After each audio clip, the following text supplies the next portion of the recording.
Hi guys, ఎలా ఉన్నారు? నా 8 ఏళ్ల కళ ఇది. నా పెళ్ళైనప్పటి నుంచి అడుక్కు తినేదానికంటే హీనంగా అడుక్కుంటాను. ఒక పౌడర్ తీసి అనేసి మా ఆయన్ని లాస్ట్కి ఈ దీపావళికి తీసిచ్చేసినాడు. సో మీషోలో ఆర్డర్ పెట్టినాడు మా ఆయన.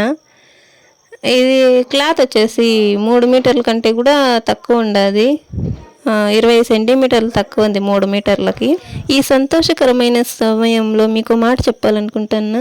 అందరికీ హ్యాపీ దీపావళి. సో మనం దీన్ని కుట్టేద్దాము, మనమే టైలర్ కదా, సో బాగా నీట్గా కుట్టేద్దాము. హ్యాండ్స్ వచ్చేసి ఏం పెడదాం అనేసి 1 డే అంతా ఆలోచించి చించి అదో బుడ్రెట్లు పెట్టేసినాను. Back side boat neck super వచ్చింది కదా. సో అందరూ చాలా బాగా కుట్టుకున్నావు, బాగుంది నీ మొఖానికి అని చెప్పేసి అన్నారు పండగలో. సో దీపావళికి అయితే రెడీ అయిపోయినాను, అందుకే దీపావళి తర్వాత వస్తుంది వీడియో. సో అందరూ కొంచెం సపోర్ట్ చేయొచ్చు కదబ్బా. సో మా ఆటోకి కూడా పూజ చేసి డెకరేషన్ పెళ్లి కూతురులాగా ముస్తాబు చేసినాము. ఎలా ఉంది మా ఆటో? బాగుంది కదా. సరే ఉంటా, బాయ్.